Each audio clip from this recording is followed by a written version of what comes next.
amikor az ember először kezdte The first attempts at harnessing the energy, the work potential of water may be termed a mild exploitation, when man tried to appropriate the resources offered by water without transforming the landscape and the natural water regime therein.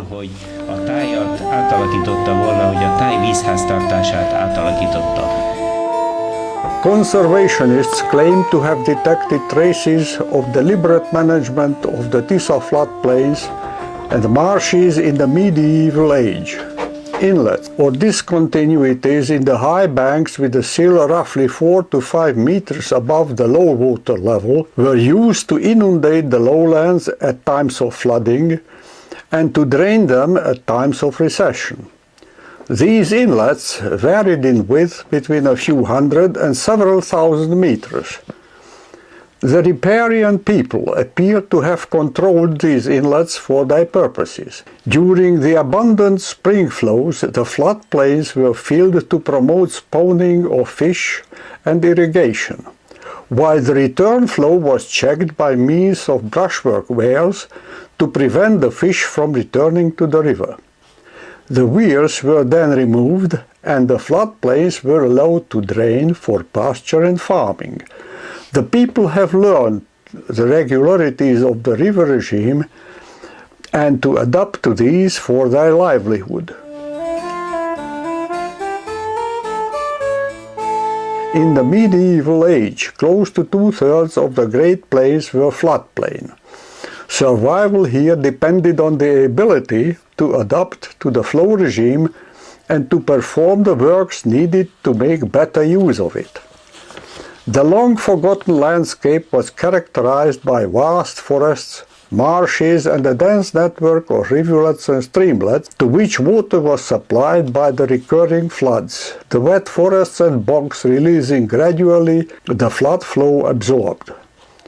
During the Turkish occupation, the people familiar with the practice of floodplain management have fled or taken slaves. During the Napoleonic Wars, the forests were cut and the marshes were drained to create the farmland needed to feed the armies.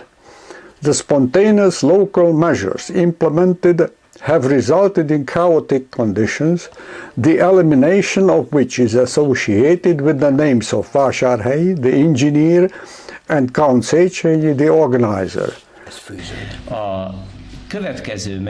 The next period was a long one of alternating advances and setbacks, during the successive stages of which man has interfered with the water regime in the Hungarian Great Plains and changed drastically, over 1.5 million hectares, the fate of an ecosystem controlled by water. Rivers are among the gifts which nature has bestowed upon man. Unfortunately, our rivers fail to spread their benefits, cannot spring to life because they are untamed.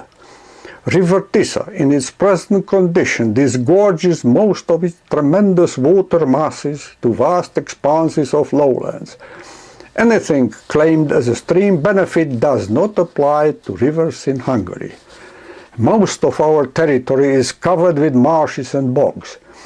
It is with repulsion that we forced to view the meadows in the Körös Valley, the inundations along the Tisza and Bodrog, which could support thousands of families in prosperity. Beautiful lands could be conquered for Hungary without shedding a single drop of blood by converting into pastures and farmland the reed stands and wetlands where presently fox and wolf roam. Not individuals, but the whole country would profit from putting the plow thousands to square kilometers of highest fertility land. In my view, the term Tisza Valley is not confined to the bed of the river, but includes the waters and floodplains of all the tributary streams, which discharge to the recipient main stream. I disagree with patchwork, in that patch on patch creates eventually nothing more than a beggar's gown. Bad luck if such gown is worn by an individual, but shame if it is forced on a nation. There are two alternatives to choose from. One is to let the recalcitrant stream play havoc and continue threatening lives and property. The second is to transform the whole Tisza Valley into a garden. One of the greatest landscape engineering feats was that performed here in the Tisza Valley in the course of the ambitious reclamation project. To my best knowledge, it is comparable in scope to the struggle of the Dutch against the sea. There were gains, there were losses, but the fate of these schemes and advances has escaped the attention of the people reaping their benefits.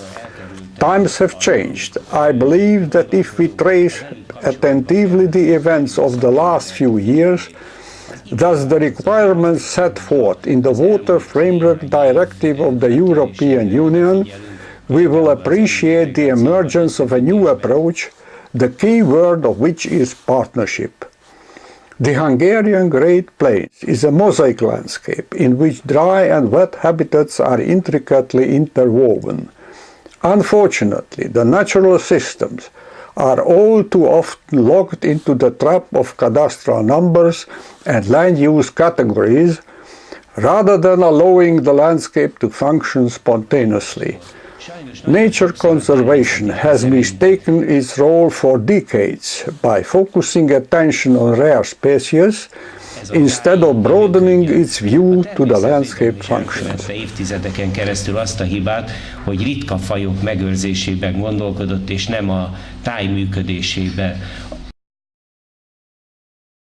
If we could like to create something great, what was one time along the river Tisza, and produce a cultural landscape, and turn back its utilization, acknowledging that it was beneficial, then we should turn back to floodplain management. We may metamorphose such a beauty around the river, which I believe unique in Europe. We may assume every landscape-loving man, not only from Europe, but from the whole world interested to life of rivers floodplain, will find here rich flora and fauna.